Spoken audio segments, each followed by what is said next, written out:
பார்வோன். அதில் எத்தனை பேர் வந்தாலும் சரி அவங்களுக்கு எல்லாம் ஆகாரம் கொடு, தங்குறதுக்கு இடம் கொடு, எல்லாம் ஏற்பாடு பண்ணது யார் தான்? யாரு? பார்வோன். அதுக்கு பின்பு யோசேப்பினுடைய தகப்பன் உயிரோடு இருக்கிறான் அப்படின்னு கேள்விப்பட்ட உடனே என்ன செஞ்சான்?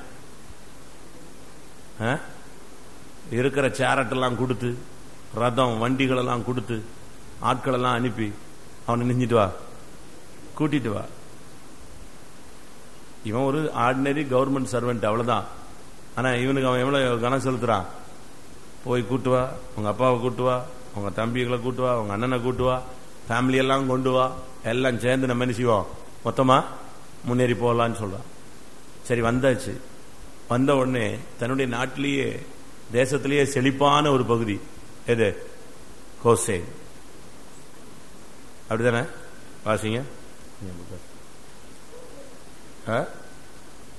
அவன் சொல்றான் தன்னுடைய சகோதரர்கள்ட்ட, தகப்பண்ணி சொன்னான், பார்வோன் உங்களுக்கு எந்த இடம் வேணும்னு கேட்டானா நீங்க என்ன சொல்லுங்க? கோசேன் தேசத்தை கேளுங்கிறான். உடனே அவன் கொடுத்தாச்சு. தன்னுடைய தேசத்திலேயே ரொம்ப செழிப்பான இடத்த, நீங்க புரியுதுன்னு நினைக்கிறேன் உங்களுக்கு எல்லாருக்கும். இப்ப புதிய பார்வோன் இருக்கானா நமக்குள்ள, பழைய பார்வோன் இருக்கானு இப்ப செக் பண்ண போறோம். அவனுடைய தகப்பனை கூப்பிட்டு வர சொல்லி தகப்பனுக்கும் சகோதரர்களுக்கும் ஒரு நல்ல தேசத்தை கொடுத்து ரொம்ப வசதி வாய்ப்பா அவங்கள வச்சான், கனம் பண்ணான். எந்த குறையும் கேட்கல, குற்றச்சாட்டும் இல்லை, எந்த கேள்வியும் கேட்கல. ஏன் செஞ்ச, எதுக்கு செஞ்ச, ஏன் இவ்வளவு உதவி செய்யணும் அப்படிலாம் என்ன செய்யல, கேட்கவே கிடையாது. ஃபுல்லா பரந்த மனப்பான்மையோடு வந்தவன் எல்லாருக்கும், யாக்கோபினுடைய சந்ததிகளுக்கு எல்லாருக்கும் எதை கொடுத்துட்டான்? ஒரு தேசத்தையே கொடுத்து செழிப்பா மாத்திட்டான். சரி, இப்போ யாக்கோபு செத்துட்டான். யாக்கோபு செத்த உடனே யாரோ ஒருத்தனுடைய அப்பா செத்தான்னு சொல்லல, எகிப்தில் இருக்கிற எல்லா பெரிய மனுஷனையும் அனுப்பி எகிப்துல 70 நாள் துக்கம் கொண்டாட வச்சான். எகிப்தியருக்கு எபிரேயர் என்ன செய்யாது, ஆகவே ஆகாது. கூட உட்காந்து சாப்பிட கூட மாட்டாங்க. வாசிங்க.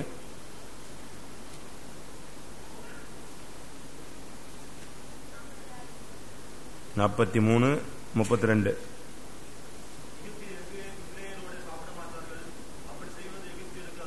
பாருங்க, எகிப்தியர் எபிரேயரோட என்ன செய்ய மாட்டான், உட்காந்து சாப்பிட மாட்டான்.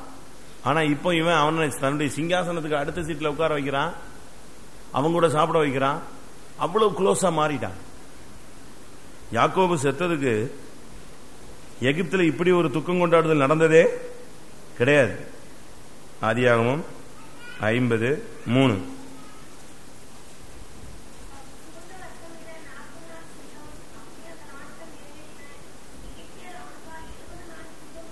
செத்து போனது யாரு? எகிப்தனா எபிரேயனா?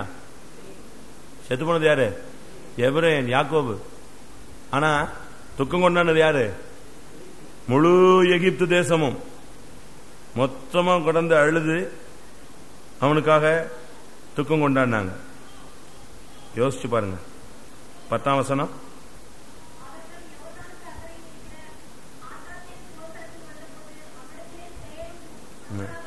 என்னதே பேரா?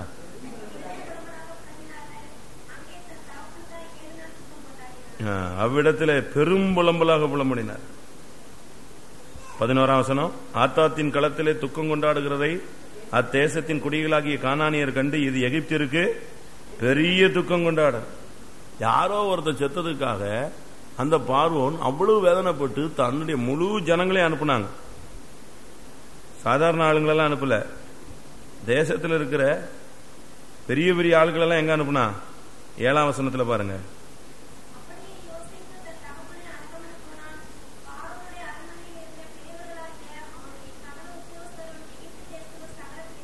எல்லாரும் எங்க போயிட்டாங்க? இது எதுக்கு நான் சொல்றேன்னா, நமக்குள்ள இருந்த ஆரம்பகால சுபாவங்கள் எப்படி இருந்தது? சபைக்குள்ள வந்த போது, இந்த சத்தியத்தை அறிஞ்ச பொழுது, பைபிளை கையில் எடுத்த போது, ஞானசானம் எடுத்த போது, பரிசுத்தாவி பெற்ற போது, ஊழியத்துக்கு வந்த பொழுது நமக்குள்ள இருந்த சுபாவம் எப்படி? நமக்குள்ள எப்படிப்பட்ட சுபாவங்கள்லாம் இருந்துச்சு?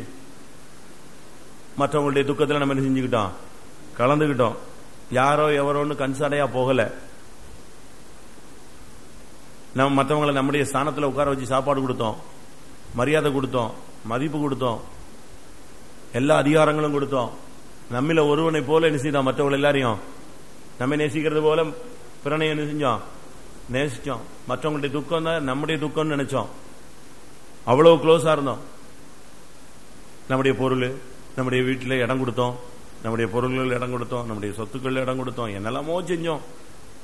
கோசை நாட்டையே கொடுத்துட்டான். தேசத்தில் ஒரு செழிப்பான பகுதியே யார் கையில் போயிருச்சு? எல்லாத்தையும் விட்டு கொடுத்து எவ்வளவோ இருந்து. நீங்க படிச்சு பாத்தீங்கன்னா அந்த பழைய பார்வோனுக்கும் யோசேப்புக்கும் இல்லாவிட்டா யாக்கோபுடைய சந்ததிக்கு யாருக்குமே என்ன கிடையாது? வாக்குவாதமே கிடையாது. 2 பிள்ளைகள் இருந்தா வீட்டில் இருக்கிற பஞ்சாயத்தை தீர்க்க முடியாது. யோசேப்பின் யாக்கோபனுடைய புத்திரர்களும் 12 பேரும் 12 டிசைன்ல உள்ள ஆள். ஒருத்தன் பாம்பு, அப்படித்தானே? ஒருத்தன் ஓனாய், ஒருத்தன் மானு, ஒருத்தன் கழுத. கழுதனா சுபாவங்கள் ஒவ்வொருத்தனுக்கும் எப்படி இருந்துச்சு. ஆனா இவனும் இவனுடைய பிள்ளைகளும் இவங்களுடைய சந்ததிகளும் அங்க இருந்தாங்க.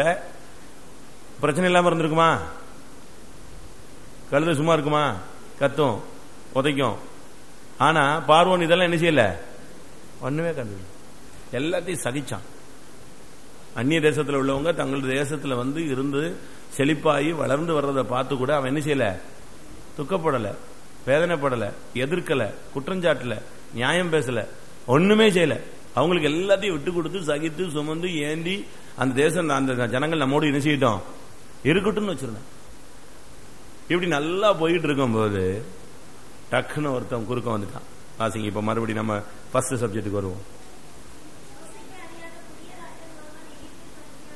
யோசேப்பை அறியாத ஒரு ஆள் உள்ள வர்றான். இப்போ இதுதான் இப்ப நமக்குள்ள தோன்றி இருக்கிற புதிய பொல்லாத சுபாவங்கள் இருக்கான்னு இப்ப அதைத்தான் நம்ம இன்னைக்கு செக் பண்ண போறோம். இப்ப அனலைஸ் பண்ண போறது ஆரம்பத்தில் இருந்த நல்ல சுபாவமா இல்ல இப்ப புதுசா ஒருத்தன் வந்திருக்கானே அதுவா இன்னும் நம்ம செக் பண்ணி பார்க்கணும். இவனுக்கு யோசேப்பை தெரியவே தெரியாது. இந்த பார்ட்டிக்கு யாரு தெரியாது? பாஸ்டர் தெரியும், பிரதர் தெரியும், பழைய சீஃப் பாஸ்டர் வரைக்கும் தெரியும். ஆனா யார தெரியாது? யோசேப்பை தெரியாது. அப்படின்னா என்ன அர்த்தம்? பரிசுத்தத்தை பத்தி தெரியாது. யோசேப்பு எப்படிப்பட்டவன்? கனிதரும் செடி. சூழ்நிலை வந்தா கூட பாவத்தை செய்ய மாட்டான், செய்ய மாட்டான். வாய்ப்புகள் கிட்டி வருது. நம்ம சும்மாவே இப்ப பாவத்தை தேடி போறோம். ஆனா இவனை பாவம் என்ன செஞ்சது? தேடி வந்துச்சு. பாவம் தேடி வந்தாலும் சரி இவன் செய்யறதில்ல, பாவம் செய்யாத ஆள். யோசேப்பு கனிதரும் செடி. இந்த கனிதரும் செடியையோ பாவத்தை விட்டு விலகி ஓடுகிற ஜீவியத்தையோ இந்த புதிய ராஜனுக்கு என்ன செய்யாது?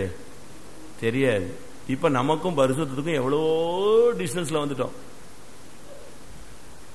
பின்மாற்றங்கிறது ஒரு லிமிட் வந்தா பரவாயில்ல. கயிறை அருந்து இவ்வளவு தூரத்துல இருந்தா எட்டி நினைக்கலாம், பிடிச்சிக்கலாம். 3 கிலோமீட்டர் தாண்டி போயிடுச்சுன்னா எங்க பிடிக்கிறது? பின்மாற்றங்கள் வரும். சில நேரத்தில் சோர்வு, களைப்பு, அதேரியங்கள், துக்கம், சோர்வு இதெல்லாம் மனுஷனா இருக்கிறதுனால கட்டாயம் என்ன செய்யும்? ஒரு அரை மணி நேரம் சாப்பாடுறதுக்கு லேட் ஆயிடுச்சுன்னா என்ன வந்துடும்? பசி வரும். 1 மணி நேரம் ஆயிடுச்சுன்னா அது கிருகிருன்னு வந்த மாதிரி தெரியும். ஆனா கிருகிரு வராது, வர்ற மாதிரி ஒரு ஃபீலிங் தெரியும். இன்னும் ஒரு 3 மணி நேரம் ஆயிடுச்சுன்னா ரொம்ப ஃபீல் பண்ணுவோம். இதே போல ஆவிக்குரிய வாழ்க்கையில இதெல்லாம் வரும்.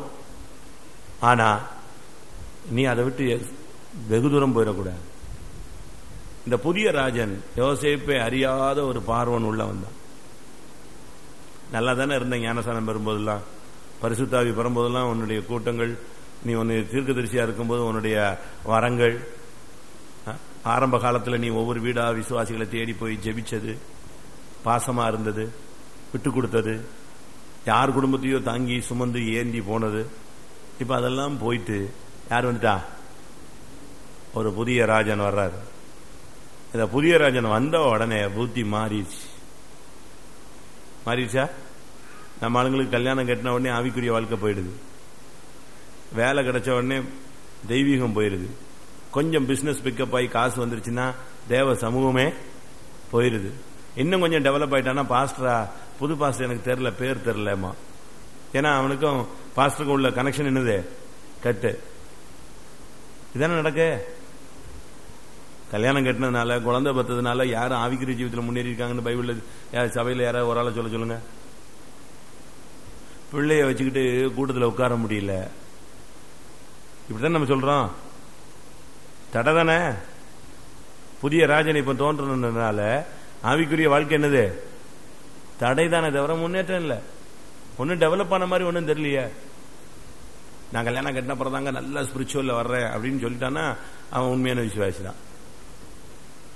இல்ல வேலை கிடைச்சிருச்சு, அதுக்கு பிறகு நான் ஆண்டவருக்கு உண்மையா இருக்கிறேன், எனக்கு பிசினஸ் டெவலப் ஆயிடுச்சு, நான் கர்த்தருக்குள்ள நல்லா இருக்கேன், பணம் வந்த பிறகுதான் விட்டுறானே, ஆண்டவரே விட்டுறான்.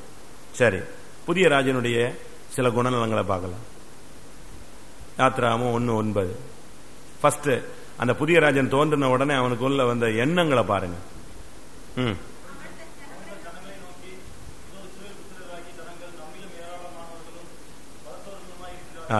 ஃபர்ஸ்ட் இவனுக்கு என்ன வந்துருச்சு? அது வரைக்கும் அதே நாட்டில் தாங்க இருக்கிறான், அதே ஜனங்கள் தான். இப்ப நைட்டோட நைட்டை ஒரு 10 லட்சம் பேர் என்ன செஞ்சிடல, கூடிலாம் ஒண்ணு என்ன செய்யல, போகல. அப்படித்தானே? அதே வீட்டில் தான் இருக்கும், அதே புருஷன் தான், அதே மகள் தான், அதே மாமியார் தான், அதே மருமகள் தான். டெய்லியா மாமியாரை மாத்திர முடியும்? இல்ல மருமகளை மாத்திர முடியும்? எல்லாம் அதே மருமகள் தான், அதே தகப்பன், அதே தாய், அதே சபை தான், அதே பக்கத்து வீட்டுக்காரன் தான். ஆனா இப்ப எண்ணங்கள் தான் என்ன செய்யுது? உனக்குள்ள புதிய ராஜன் வந்துட்டான், புதிய சிந்தை வருது, கெட்ட சிந்தை. ஃபர்ஸ்ட் அவனுக்குள்ள வந்தது பொறாமை. அதுக்கு பேர் என்னது? தன்னிலும் பலத்தோர்களா இருக்கிறார்கள், ரொம்ப வசதியா வந்துட்டான், இவன் ஸ்பீட் ஆயிட்டான் அப்படின்னு மற்றவனை பத்தி உனக்குள்ள எண்ணங்கள் தவறா வருது. நம்ம பையன் நல்லா இருக்கான் அப்படின்னு தான் ஒரு தாய் என்ன செய்வா? இதுப்பா இன்னும் நம்மளை விட கொஞ்சம் டெவலப் ஆயிட்டான் போல் இருக்க, இவனை வளர விடக்கூடாது அப்படின்னு யாராவது தாயை யோசிப்பாங்களா? யோசிப்பாங்களா?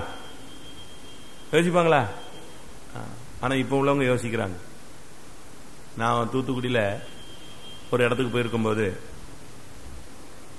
ஒரு பெண் அந்த வீட்டில் கொஞ்சம் தவறான ஒரு பாதையில போய் ஒரு பையனோட கல்யாணம் கட்டிடுச்சு. இந்த பேரண்ட்ஸும் வேற வழியே இல்லாம அந்த பிள்ளைக்கு நெஞ்சிட்டாங்க. ஓடின மாதிரி காட்டிடக்கூடாது அப்படிங்கிறதுக்காக வேற பெருந்தன்மையா பணத்தையும் இதையும் கொடுத்து எல்லாம் அப்படி நார்மலா கல்யாணம் கட்ட மாதிரியே கட்டி வச்சிட்டாங்க. பட் போன இடத்துல அந்த பிள்ளைய நல்லா வச்சுக்கல. அவங்க ரொம்ப அந்த பிள்ளையுடைய லைஃப் ரொம்ப தடுமாறிடுச்சு, முடியல. அவனுக்கு பிறகுதான் அவன் உண்மையான யாருன்னு இந்த பிள்ளைக்கு என்ன செஞ்சது தெரிஞ்சது. கொடுமை, பெரிய அராஜகம். கடைசியில் அந்த பிள்ளை எங்க வந்துருச்சு? தாய் வீட்டுக்கு வந்து உட்கார்ந்துருச்சு. முதல்ல தவறு செஞ்சது, ரெண்டாவது பேரண்ட்ஸ் அதுக்கு சப்போர்ட் பண்ணது, திருப்பி கல்யாணம் கட்டி வச்சது, இப்ப திரும்ப முடியாத லைஃப் வாழ்க்கையை தொலைச்சிட்டு வீட்டில் வந்து உட்காந்து. இதை பார்த்து அந்த தகப்பன் குடிகாரனா மாறி நல்லா இருந்த மனுஷன் நம்முடைய கௌரவம் எல்லாம் போயிடுச்சுன்னு சொல்லி அப்படியே அவன் பின்மாறி குடிகாரனா போய் ஒண்ணும் இல்லாம போயிட்டான். இப்ப அந்த தாய் இந்த பிள்ளைய பார்த்து, நீ வெளியே போ, நீ வந்ததுனால யாரு வாழ்க்கை போயிடுச்சு, ஏன் வாழ்க்கை கெட்டு போயிடுச்சு, நீ கிளம்பு, நீ அன்னைக்கே போன, அன்னைக்கு உன்னை விடாம நாங்க நெஞ்சிட்டோம், கூப்பிட்டு மரியாதைக்காக கல்யாணம் கட்டி வச்சோம், இன்னைக்கு நீ வந்துட்ட, இன்னைக்கு வந்ததுனால நம்முடைய குடும்பம் நெஞ்சிச்சு, என் வாழ்க்கை கெட்டு போச்சு, அடுத்த பிள்ளைகளுடைய வாழ்க்கையும் பாதிக்கப்படுது, நீ இருக்கிறத விட செத்துரு, இல்ல நீ எங்க போ. பேரண்ட்ஸ் சொல்றாங்க. அந்த பிள்ளை என்கிட்ட வந்து அழுதுச்சு. என்ன செய்யறது, நான் ஒரு நாள் விசிட் மாதிரி கிராஸ் பண்ணி போய்கிட்டு இருக்கேன். பொறுமையாரு, தாய் தகப்பனுடைய அன்பு கூட மாறக்கூடிய காலம். யாராவது அப்படி சொல்லுவாங்களா? சொல்றாங்க. புதிய ராஜன் வந்தா இதெல்லாம் சொல்லுவாங்க. எண்ணங்கள் வித்தியாசம், அதனுடைய பெயர் பொறாமை. அப்படிதானே? ஆதியாகமம், ஆபிரகாமுடைய கூட இருந்தவர்களும் செழிப்பாக மாறுகிறார்கள் என்று கேள்விப்பட்ட உடனே பெலிஸ்தர் அவன் மேல் பொறாமை கொண்டார்கள். ஆதியாகமம் 26:14.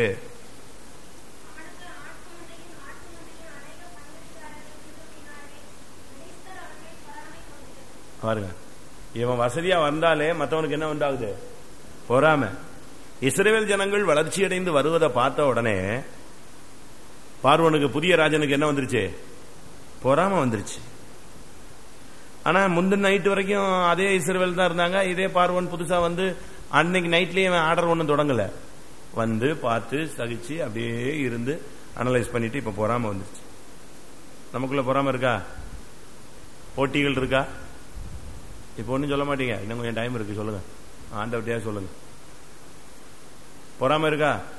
வேலை ஸ்தலத்துல, பிசினஸ்ல, வீட்டுல உங்களை கொஞ்சம் யாராவது கொஞ்சம் ஓவர்டேக் பண்ற மாதிரி இருந்த உடனே என்ன இவன் வந்துட்டான் இவன் வந்ததுல இருந்து நமக்கு மரியாதை குறைஞ்சு போச்சு, மதிப்பு குறைஞ்சு போச்சு, இப்படி எல்லாம் போட்டி பொறாமைகள் இருக்கா? பொறாமைக்கு பேர் என்னது? பொறாமையோ எலும்புருக்கி. மற்றதெல்லாம் சதையில வியாதி வரும். பொறாமை வந்துட்டு எங்க வியாதி வரும்? போன் மேரா தான். போன் மேரா தெரியுமா? எலும்புக்குள்ள உள்ள வியாதி. அந்த அணுக்கள் எல்லாம் போயிடும். இந்த பொறாமை புதிய ராஜனுடைய முதல் தாக்குதல். நமக்கு மற்றவங்களை பொறுக்க முடியல, மற்றவங்களை பத்தி நம்ம தவறான என்ன வர்றோம், நல்லா படிச்சுட்டான், நல்லா முன்னேறிட்டான், அவன் நல்லா இருக்கான், இவன் நல்லா இருக்கான்னு வீட்டுல புலம்ப ஆரம்பிச்சிட்டீங்கனாலே யார் வந்துட்டா? இது வருமா எல்லார் வீட்லயும்? பாரு, அவன் பிள்ளை நல்லா படிச்சு நல்லா போயிட்டான், இவன் பிள்ளை இப்படி போயிடுச்சு, இதுதான் நம்ம வீட்டுல பிறந்ததுதான் ஒண்ணும் இல்லாம போயிடுச்சு, அப்படிலாம் நீங்க எடுத்துக்காட்டு பேசுறீங்களா? அதுக்கு பேர் என்னது? மற்றவங்களை பார்த்து நம்மளால என்ன செய்யல, பொறுத்து கொள்ள முடியல. புதிய ராஜன் உனக்குள்ள வந்திருக்கிறானான்னு பாரு. இரண்டாவது 10ஆம் வசனத்துல நாம் அவர்களை குறித்து என்ன செய்ய வேண்டும்? தந்திரம் பிறக்குது பாருங்க. மனுஷனை நல்லவனாகவே சிருஷ்டித்தார். அவனோ, பிரசங்கில வாசிங்க, மனிதனை நல்லவனாய் சிருஷ்டித்தார். அவனோ அநேக உபாய தந்திரங்களை தெரிந்து கொண்டார். எந்த அதிகாரம்? கடைசி வசனம். பிரசங்கி கடைசி வசனம் 7:27 கடைசி தானே?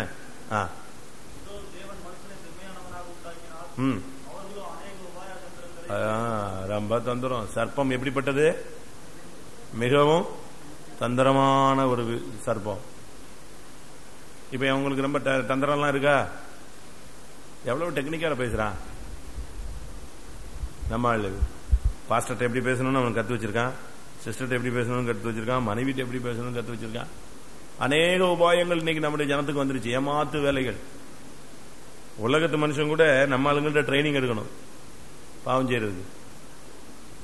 அவ்வளவு தந்திரமா பேசுறாங்க. இன்னைக்கு நமக்குள்ள இந்த தந்திரம் வந்துருச்சா? பிசாசு சர்ப்பம் அவள்கிட்ட பேசிச்சு, இந்த கனியை புசிக்க வேண்டாம் என்று தேவன் உங்களிடத்தில் ஏதாவது சொன்னது உண்டோ? கொஸ்டினை பாருங்க. ஆண்டவர் என்ன சொன்னார்னு கேட்கல. எப்படி ஸ்டார்டிங் எப்படி வருது? ஃபர்ஸ்ட் சர்ப்பம்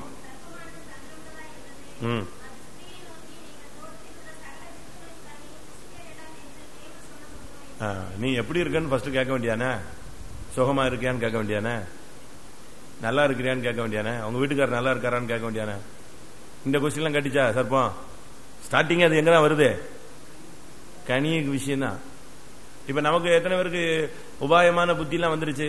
நல்லா தானே இருந்தீங்க ஞானசானம் பெற்ற போதெல்லாம், சபையில வரும்போதெல்லாம் நல்லா தானே இருந்தீங்க. இப்ப ஏன் உங்களுக்கு இப்ப இவ்வளவு தந்திரம், எவ்வளவு மேஜிக் வேலை எல்லாம் பண்ண ஆரம்பிச்சிட்டீங்க?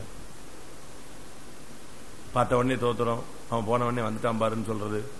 ஏன்டா பார்த்தோம், இந்த ஆள் ரோட்ல பார்க்கவே முடியும், இந்த ஆள் மூஞ்சிலேயே முழிக்க கூடாதுன்னு நினைச்சேன், வந்துட்டான், வேற வழி இல்லாம நெஞ்சாச்சு, தோத்திரம் பண்ணியாச்சு. தந்திரமான பேச்சு. பார்த்த உடனே அது வரைக்கும் ஏன்டா வர்றாங்கிறது, வந்த உடனே ஐயோ உங்களை தான் தேடிக்கிட்டு இருந்தாங்கிறது.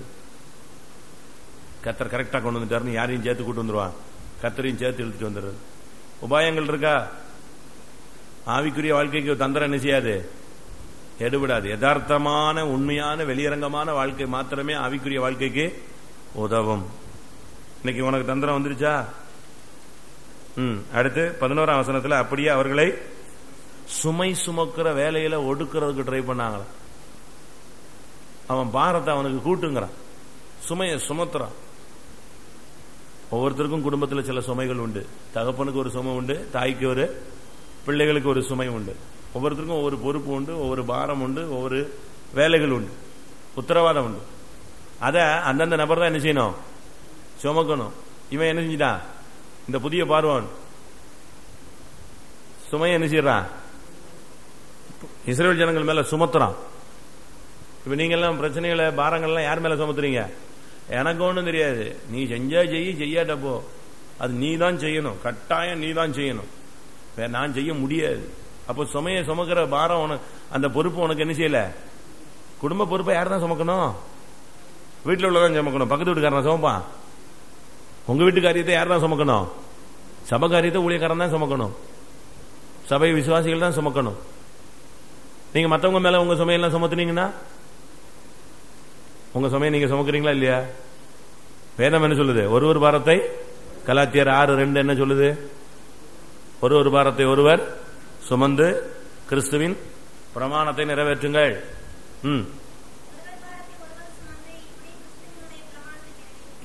அதுதான் பிரமாணம். கிறிஸ்துவின் பிரமாணங்கிறது ஒரு பாரத்தை ஒருவர் என்ன செய்யுது? எல்லாரும் பாரத்தையும் தூக்கி ஒரு ஆள் மேல சுமத்துறதா? இப்ப புதிய ராஜன் வந்ததுனால நம்ம என்ன சொல்றோம்? முடியாது, நீ செய்ய, இதையும் சேர்த்து நீ செய்ய. ஏன் அதை செய்யக்கூடாது? நாங்கெல்லாம் அந்த காலத்தில் செஞ்சோம்ல, இப்படி நம்ம சொல்றோமா இல்லையா? சுமை சுமத்தல், மற்றவர்கள் மேல சுமை என்ன செய்யக்கூடாது? சுமக்க கூடாது. ஒரு தாய் தான் பிள்ளை மேல போய் ஓவர்லோட சுமத்துவாளா? ஸ்கூலுக்கு போற பேக்கு கூட யார் தூக்கிட்டு போயிடுறா? பேரண்ட்ஸ் தூக்கிட்டு போறாங்க. அப்ப மற்றவங்களுடைய சுமைய நம்ம சுமக்கணுமே தவிர நம்ம சுமையை யார் மேல சுமத்தக்கூடாது? இயேசு நம்முடைய பாவங்களை சுமந்தார், நம்முடைய பாரங்களை சுமந்தார், நம்முடைய நோய்கள் எல்லாம் அவர் சுமந்தார். நாம மற்றவங்க சுமையை நம்ம எடுக்கணுமே தவிர நம்ம சுமையும் சேர்த்து யார் மேல வைக்க கூடாது? இன்னொருத்த மேல சுமத்தக்கூடாது. நம்ம வேலைகளை, உத்தரவாதத்தை, பொறுப்பை நம்ம தான் சுமக்கணும். பார்வோன் சுமை சுமக்கிற வேலையிலால அவர்கள் என்ன செஞ்சானா? ஒட்டுக்குனா. மற்றவங்களை கட்டாயப்படுத்துறது, மற்றவர்களை வேலை வாங்குறது, இது எல்லாமே தவறான உபதேசங்கள். சாப்பிட மட்டும் கரெக்டா நீ சாப்பிட்டுற இல்ல, அது கூட இப்ப மாறி போச்சுங்க. ஊட்டுற கண்டிஷன்ல வந்துட்டாங்க. காலேஜ் படிக்கிற பிள்ளைகளுக்கு பேரண்ட்ஸ் ஊட்டுற கண்டிஷன் இருக்கு. இப்படி இருந்தா அந்த பிள்ளை பெற்றோர்களை என்னத்தை மதிக்கும்? ஒன்னும் மதிக்காது, ஒன்னும் பாசமா இருக்காது. இவங்க நினைச்சுக்கிறாங்க இவங்களுக்கு பாசம் இருக்கு, அது உண்மை. பெத்த மனம் என்னது? பித்து. பிள்ளை மனம் அது ஏற்கனவே நீ அப்படித்தானே உருவாக்கி வச்சிருக்க, கல்லு மாதிரி தானே வளர்த்து வச்சிருக்க. நீங்க பைத்தியம் பிடிச்சா அலைய வேண்டியதான். அவன் சும்மா டார்ச்சர் பண்ணாதம்மா.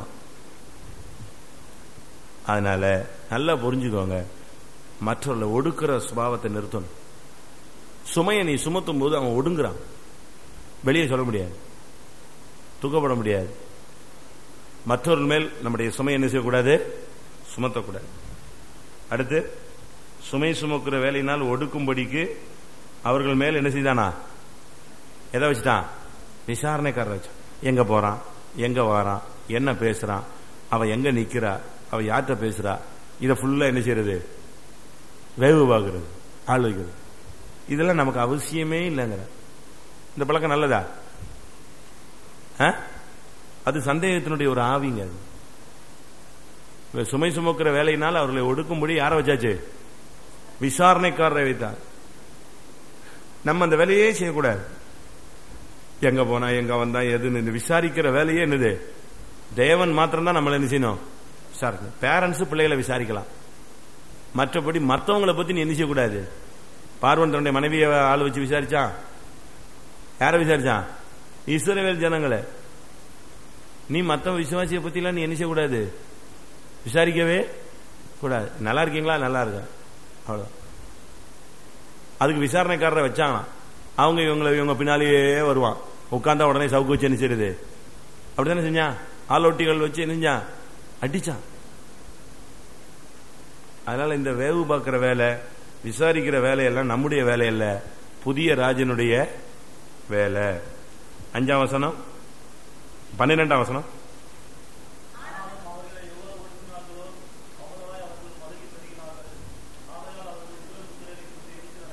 இப்ப என்ன வந்துருச்சு? எரிச்சல். எரிச்சல் காயினுடைய விசேஷமான ஆவியில, ஆவியினுடைய விசேஷமான ஆவி அதுதான், எரிச்சல் தான். சூரியன் அஸ்தமிக்கிறதுக்கு முன்பாக உன் எரிச்சல் தனிஞ்சிருது. திருப்பி டெவலப் ஆகுத. சூரியன் நினைச்சிருது, சாயங்காலம் நெஞ்சிருது, அஸ்தமிச்சிருது. காலையில திருப்பி உதிக்குத. சூரியன் அஸ்தமிக்கிறதுக்கு முன்பாக உன் எரிச்சல் அழிய கடவுன்னு இருக்கணும். அப்படித்தானே? இது தனிய கடவுனே தனிஞ்சிருது, காலையில டெவலப் ஆயிடுது, சூரியன் உதிக்கிறது இல்ல. நம்ம எல்லாம் எரிச்சல் எப்படி இருக்கு? பார்த்தாலே பிடிக்கல, அவங்க என்ன செஞ்சாலும் பிடிக்கல, பேசினா பிடிக்கல, அவங்க நடந்தா பிடிக்கல, கொஞ்சம் நல்லா ட்ரெஸ் பண்ணிட்டா நமக்கு எரிச்சலா இருக்கு. என்னத்த பண்றோம்? எது செஞ்சாலும் எரிச்சல். இதெல்லாம் ஆரம்ப காலத்துல உனக்குள்ள இல்லையே. அப்ப நீ ரொம்ப பெருந்தன்மையெல்லாம் இருந்த. இப்போ உனக்கு என்ன வந்துருது? ஒரு தீர்க்கதரிசிட்ட கேட்டார் ஆண்டவர், நீ எரிச்சலா இருப்பது நல்லதோ? ரொம்ப சாப்பிட்ட ஆண்டவர் நம்மள மாதிரிலாம் கத்த மாட்டார். அவர் மெல்லிய சத்தத்தில் பேசுறவர். எலியா அந்த கெபில கிடக்கும் போது கூட கத்தர் அவன்கிட்ட எப்படித்தான் பேசினாரு? மெல்லிய சத்தத்தில், மகனே மகளேன்னு. யோனாவை பார்த்து கேட்டார், நீ எரிச்சலா இருப்பது நல்லதோ? இவன் என்ன சொன்னா? நான் மரண பரியந்தம் அப்படியே சொல்லியிருப்பான். உங்க பாஷையில சொல்லுங்க பாப்போம். சாகிற வரைக்கும் எரிச்சலா இருக்க நல்லதான், கொஞ்ச நேரம் சும்மா இருயான்னு சொன்னான். நானே டென்ஷன்ல இருக்கிறேன், செடி வாடி போச்சு, வெயில் அடிச்சு கொளுத்துது, சொன்ன தீர்க்கதரிசனம் ஒன்றும் நிறைவேறல, நான் எங்கேயோ போயிட்டு இருந்தேன், என்னைய பிடிச்சி இங்கே கொண்டு வந்து விட்டுட்டு இப்ப வேற எரிச்சலா இருக்கிறது நல்லதான்னு என் பிரசங்கம் வேற கேட்குது. சொன்னா, நான் சாகிற வரைக்கும் மரண பரியந்தம் எரிச்சலா இருக்கிறது என்னது நல்லது, ரைட், அவ்வளவுதான், நிப்பாட்டிக்க வேண்டாம். அப்ப அவனுக்கு எவ்வளவு எரிச்சல் இருக்கு? பெத்து வளர்த்தவங்களை பார்த்தா உனக்கு எரிச்சலா வருது, உனக்கு வசதி வாய்ப்பு ஏற்படுத்தி கொடுத்தவங்களை பார்த்தா உனக்கு எரிச்சலா இருக்கு, நல்லது செஞ்சவங்களை பார்த்தா எரிச்சலா இருக்கு. ஏன் இந்த எரிச்சல்? ஏன் இப்ப உனக்குள்ள இவ்வளவு வேகமா வந்துருச்சு? காயினுடைய ஸ்பிரிட், புதிய ராஜனுடைய ஸ்பிரிட் என்னது? எரிச்சல். அவனால உட்கார முடியாது, எரிஞ்சிட்டு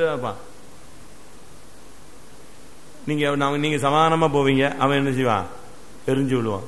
நீங்க கொஞ்சம் கீழ்ப்படிஞ்சு போவீங்க, அவன் எரிஞ்சு விழுவான். நீங்க நல்லது செய்வீங்க, அவனுக்கு எரிச்சல் தான் வரும். புதிய ராஜன் வந்துட்டானா, இருக்கானா, போயிட்டானா? இப்பதானங்க வந்திருக்கான். அப்படியா? முதல்ல இது கிடையாது. நம்மளே சொல்லுவோம், நான் ஆரம்பத்தில் ரொம்ப நல்லா இருந்தேன், அப்படி இருந்தேன், இப்படி இருந்தேன், இப்பதான் இப்படி ஆகி போச்சு, நல்ல சுகமா இருந்தேன். ஒரு சிலர் சொல்லுவாங்க, நான் நல்லா ஹைட்டு வெயிட்டா எவ்வளவு ஸ்ட்ராங்கா இருந்தேன், இப்பதான் என்ன செஞ்சிருச்சேன். இதெல்லாம் சொல்ற டைலாக்லாம் நீங்க பார்க்கலாம். இந்த புதிய ராஜன் வந்தா உனக்கு என்ன வரும்? எரிச்சல். அடுத்து 13ஆம் வசனம். வேலை வாங்கு, ஆனா எப்படி வாங்கு? எப்படி வாங்காத? கொடுமைப்படுத்தாத, அடிமைப்படுத்தாத. கொடுமையாய் வேலை வாங்கினார், பயங்கர கொடுமை. இந்த சில வீடுகள் இந்த கொத்தடிமை மாதிரி வேலைக்கு ஆள் வச்சிருப்பாங்க, பாத்துக்கீங்களா? போன வாரம் கூட ஒரு பிள்ளைய கடத்தி கொண்டு போய் கொத்தடிமை மாதிரி வச்சுட்டாங்க ஒரு வீட்டுல. சின்ன பிள்ளை, அதுக்கு அடி, சாப்பாடு கொடுக்கறது. அதெல்லாம் என்ன மனுஷ தன்மை?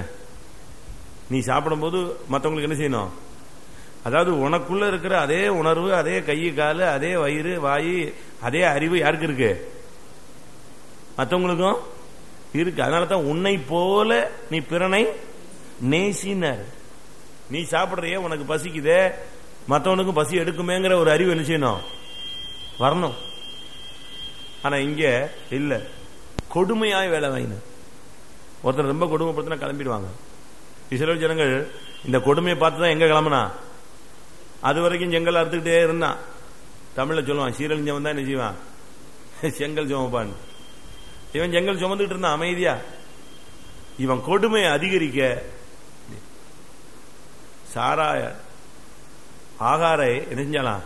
கடினமாய் நடத்தினா. அவ புறப்பட்டா. வாசிங்க, கடினம் ஸ்டார்ட் ஆனது, அவ வீட்டை விட்டு வெளியே ஓடியாச்சு.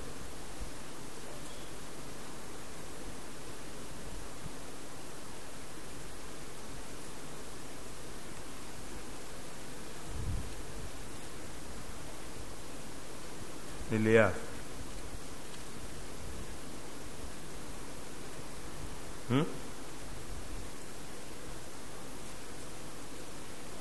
ஆதியாகமம் 16:6. நீங்க என்ன எல்லாம் புதிய ஏற்பாடுல தேடிட்டு இருக்கீங்களா? என்ன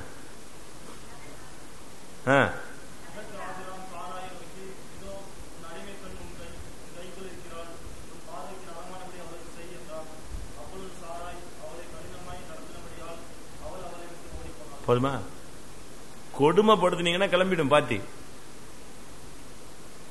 இதே மாதிரி கொடுமைப்படுத்தினதுனாலதான் இஸ்ரவேல் ஜனங்கள் நெஞ்சிட்டாங்க. எகிப்தை விட்டு வெளியே ஓட ஆரம்பிச்சான். நாங்க போறோம், எங்களுக்கு ஒரு தேசம் இருக்குன்னு. மற்றவங்களை கொடுமைப்படுத்துறது நிறுத்தணும்.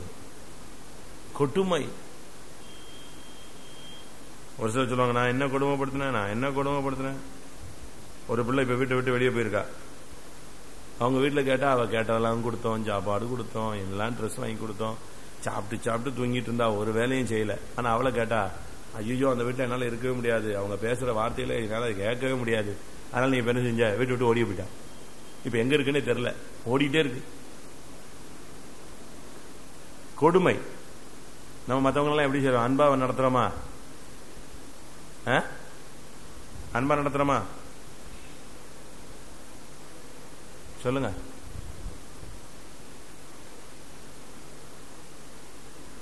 இன்னைக்கு அநேக தேவனுடைய பிள்ளைகள் மற்றவர்களை கொடுமையா நடத்துகிறார்கள். நல்லா இருந்தாங்க, ரொம்ப சாஃப்டா இருந்த ஆளுங்கெல்லாம் இன்னைக்கு ரொம்ப ரஃபா மாறிட்டோம். பைபிள் படி ரஃபா இருந்தவங்க இங்க வந்த பிறகு எப்படி மாறணும்? அப்படிதானே? மோசே ஆரம்பத்தில் எப்படி இருந்தான்? ரொம்ப ரஃபுங்க. ஒரு எகிப்தியனை அடிச்சு அணிஞ்சிட்டான். கேட்டான், அவன் என்ன கொஞ்சம் எதிர்னா உடனே அணிஞ்சிட்டான், புதைச்சிட்டு புறப்பட்டு போயிட்டே இருந்தான். ஆனா அதே மோசே ஆண்டவர் அழைச்சு கொண்டு வந்த பிறகு ஆண்டவர் சொல்றாரு, அவனை போல சாந்த குணம் உள்ளவன் பூமியில இல்லைன்னா ஆரோன் அவன் எதிர்த்து நின்று பேசுவானா, நீ கல்யாணம் கட்ட சரியில்லைன்னு சொல்லினா அதே பழைய பாலிசில இருந்தா நினைஞ்சிருப்பான். நீ யாரு ஏன்ட்ட பேசுறதுன்னு அடிச்சு கொண்டிருப்பான். அண்ணனாவது தம்பி அது கொன்னே விடுவான். இல்லைன்னா மிரியாம அவனே நெஞ்சிருப்பான், அடிச்சு கொண்டிருப்பான். தேவன்கிட்ட விட்டான் யுத்தத்தை. அப்படியே ஆண்டவர் பக்கத்துல சாந்த குணமுள்ளவனா மாறி இருந்தான். நீ இந்த மார்க்கத்தில் வந்த பிறகு கொடுமைக்காரனா மாறக்கூடாது. 14ஆம் வசனம்.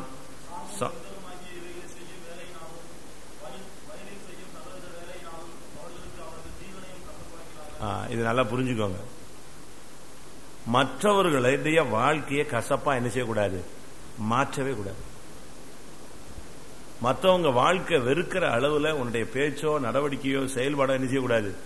இருக்கக்கூடாது. நீ ஏன் இருக்கிற, செத்து போயிடு, இப்படியே சொல்லிட்டு இருந்தா அந்த ஆவி என்ன செய்யும்?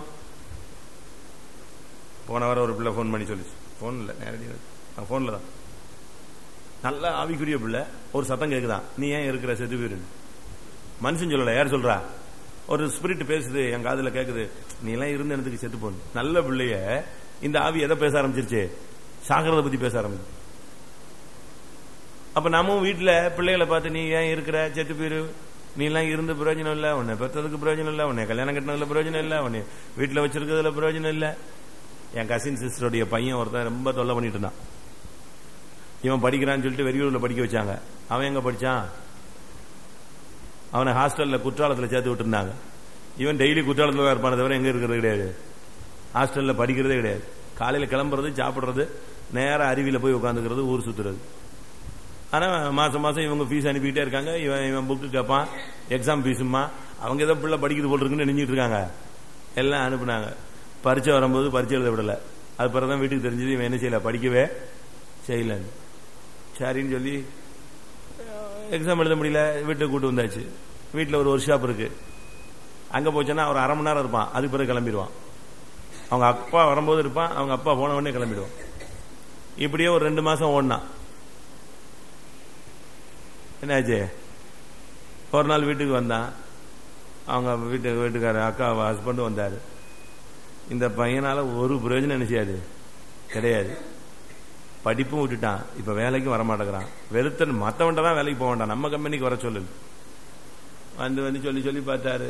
ஒரு நாள் வீட்டுல வந்து சொன்னாரு, உன் பையனால எனக்கு என்ன கிடையாது, உனக்கும் பிரயோஜனம் கிடையாது, எனக்கும் பிரயோஜனம் கிடையாது. அந்த சிஸ்டரும் கேட்டு கேட்டு கேட்டு வெறுத்து போய் ஒரு நாள் மத்தியானம் சாப்பிட வந்தான். ஏண்டா நீ எல்லாம் ஏண்டா இருக்கிறத விட நெஞ்சிரு, செத்து போயிடுறா, உன்னால நான் படுற பாடு ரொம்ப ஜாஸ்தி. அப்படியா அப்படின்ட்டு சாப்பிட்டு பரட்டு போயிட்டான். கொஞ்ச நேரத்தில் மாடியில் போய் படுத்துட்டான். அவ்வளவுதான், மருந்து அடிச்சுட்டு படுத்தான், செத்த போயிட்டான். அவனுக்குள்ள என்ன ஆவி வந்துருச்சு? அவன் ஜீவனை என்ன செஞ்சிட்டாங்க இவங்க எல்லாரும் பேசி பேசி கசப்பாக்கிட்டாங்க. மற்றவங்களுடைய வாழ்க்கையை கசப்பா என்ன செய்யக்கூடாது, மாற்றக்கூடாது. நீ ஏன் இருக்கிற, செத்து போயிரு, நல்லா இல்ல, நீ ஓடு, நீ என் வீட்லயே இருக்காத, நீ வந்ததுனாலதான் கெட்டு போச்சு. இப்படியே மற்றவர்களை வார்த்தைகளால் என்ன செய்யக்கூடாது, குத்திட்டே இருக்கக்கூடாது. இந்த பழக்கம் இருக்கா? நீங்க சொல்லுவீங்க, நான் நல்லதுக்கு தான் சொன்னேன், கொஞ்சம் உரைக்கிட்டு தான் சொன்னேன், அது ஓவரா உரைச்சிருச்ச.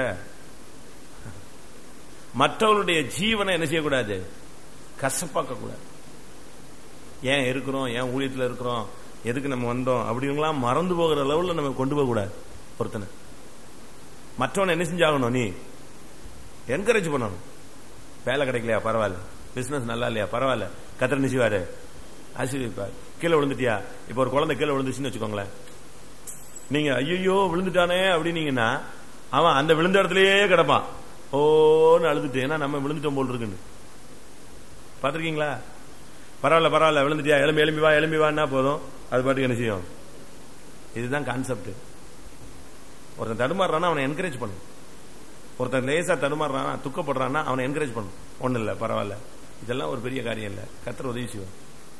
இப்படி இதுக்கு பேரு தான் என்னது, ஏற்ற துணை. ஏற்ற துணைய ஒண்டியா இருந்து விழுகிறவனுக்கு என்ன தெரியாதா, ஒண்டியா இருந்து விழுகிறவனுக்கு ஐயோ, தனியா இருந்து ஒருத்தன் பொத்துன்னு விழுந்துட்டானா அவனை யார் தூக்கி விடுறது, அப்படிதான் கிடக்கணும். உன்னைய கல்யாணம் கட்டி அந்த வீட்டுல கொண்டு போய் வச்சதுக்கு, அந்த கல்யாணம் கட்டினதுக்கு ரீசன் என்ன, விழுந்த ஆளை என்ன செய்யறது, தூக்கி விடுறது. டெவலப் பண்ணணும். நீங்களும் டெவலப் பண்றீங்களா? பாஸ்டர் பால் நம்முடைய ஊழியத்தை துவக்கிறதுக்கு முன்னால ஒரு மிஷினரி மீட்டிங் போனார். தெரியுமா? நீங்க படிச்சிருப்பீங்க, பயோகிராபில படிச்சா தெரியும். அவர் வேற ஒரு சர்ச்சில் உபதேசியா கோயில் குட்டியாரா இருந்தவர். ஆஸ்திரேலியன் மிஷினரி நடத்தின மீட்டிங்க்கு 2-3 நாள் தொடர்ச்சியா போயிட்டு இருந்தார். 3 நாள் மீட்டிங். ஒரு நாள் மீட்டிங்ல அவருக்கு அபிஷேகம் கிடைச்சிருச்சு. கடைசி நாள் கூட்டம் முடியும் போது அவங்க சொல்றாங்க, இந்த கூட்டத்தில் ஒரு ஆள் இருக்கிறாரு, அவர் மூலமா ஒரு ஊழியம் சபை என்ன செய்யும், ஸ்தாபிக்கப்படும். அது விசுவாச ஊழியம். அந்த சபை மணவாட்டி சபையா மாறும் சொல்லி வேர்ல்டு ஃபுல்லா விரிவடையும் சொல்லி அவன் தீர்க்கதரிசனம் மாதிரி அந்த மிஷினரி சொல்லிட்டே வர்றார்.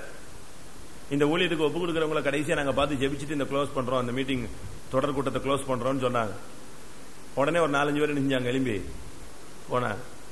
உடனே அவங்க மீட்டிங்லயே விசுவாச ஊழியம் செய்வியா, எல்லாத்தையும் வெறுப்பியா, தியாகம் பண்ணுவியா, பிரதிஷ்டை பண்ணுவியான்னு அவங்களுக்கு ஏவுதல் என்னென்ன இருக்கோ கொஸ்டின் கேட்கறான். வந்த 2-3 பேரும் ஸ்லிப் ஆயிட்டான். நின்னது யாரு? இவர் தான் நிக்கிறார் இன்டர்வியூல, பப்ளிக் மீட்டிங்ல.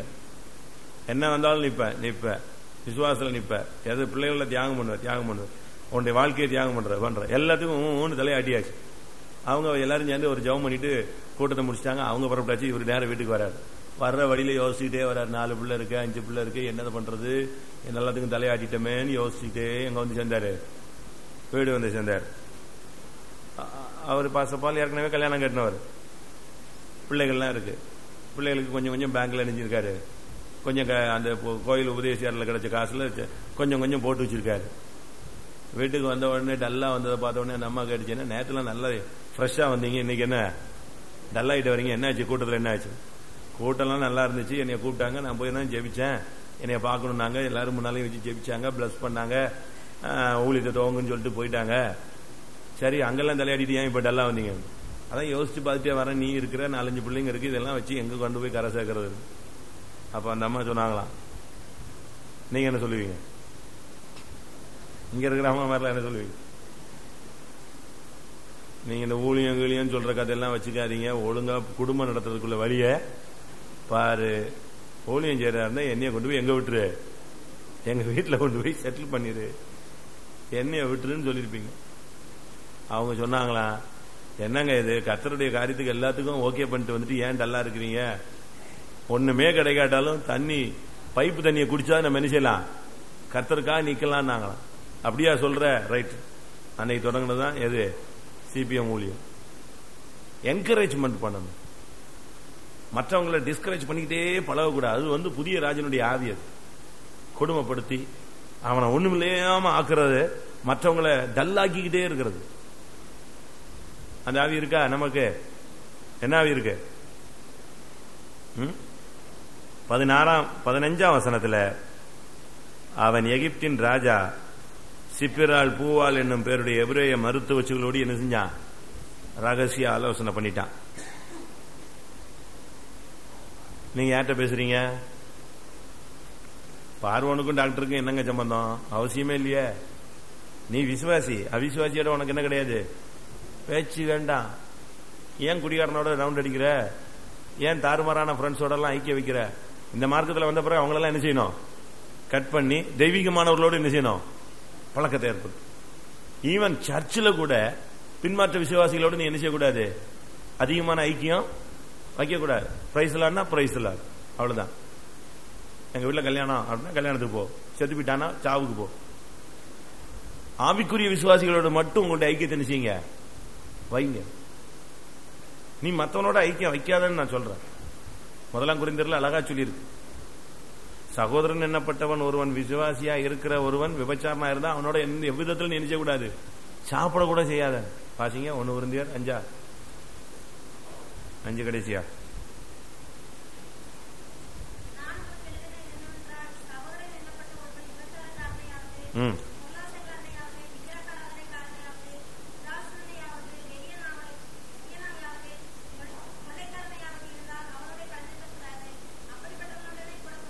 சகோதரன் என்னப்பட்ட ஒருவன், அதுக்கு முந்தின வருஷம் அசனா அழகா சொல்லுது, உலகத்தில் இருக்கிறவன் நீ அப்படி இருக்கணும்னு நான் சொல்ல வரலன்னு அழகா சொல்றேன்.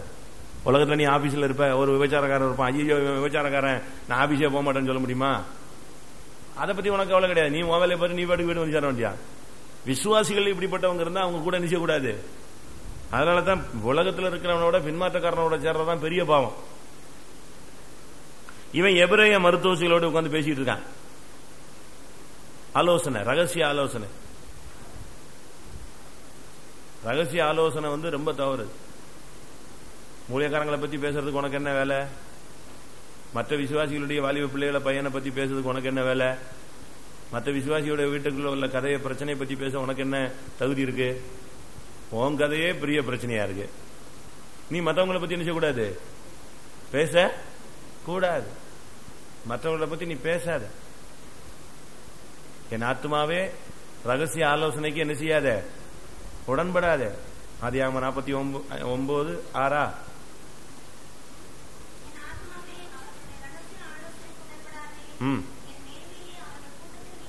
அவர்கள் கூட்டத்தில் நீ என்ன செய்யாத. இது யாரை பத்தி சொன்னது? சிமியோனும் லேவியும். இவங்க 2 பேரும் யாரு? அண்ணன் தம்பி. இவங்க கூட சேராதன்னு சொல்றது யார சொல்றாரு? யார சொல்றான்? இதே வீட்டுல பிறந்த இன்னும் 10 பேரை பார்த்து தான் சொல்றான், இவங்க கூட நெஞ்சிடாதீங்க. ஒரே தகப்பனுடைய பிள்ளைகள். தாய் தான் என்னது டிஃபரெண்ட். பில்கால், சில்பால், ராகேல், லேயால், இப்படி தாய் தான் டிஃபரெண்ட். தகப்பன் யாரு? அந்த ஒரே தகப்பன் சொல்றான், இந்த 2 பேர் கூட 10 பிள்ளைகள் நெஞ்சிடாதீங்க, சேர்ந்துடாதீங்கப்பா, இவங்க பயங்கரமான ஆளுங்கிறான். நீ மற்றவங்களை பத்தி பேசுறதுக்கு உனக்கு என்ன கிடையாது? வேலையே கிடையாது. ரகசிய ஆலோசனையே பண்ணக்கூடாது. ரகசிய ஆலோசனை பண்ணி 16ஆம் வசனத்துல என்ன சொன்னா? ஆண் பிள்ளையானால் என்ன செய்யுங்க? கொன்னுடுங்கிறான். வைக்காத, சாவடிச்சிரு. ஆண் பிள்ளை எதை காண்பிக்குது? ஜெயஜீவியம். இன்னைக்கு அநேக விசுவாசிகள் தங்களுடைய ஜெயஜீவியத்தை இவங்களே கொண்டுறாங்க.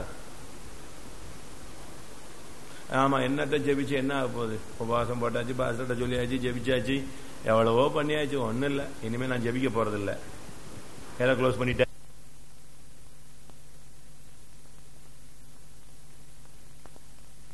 8ஆம் அதிகாரம் 14ஆம் வசனம் படிப்போம்.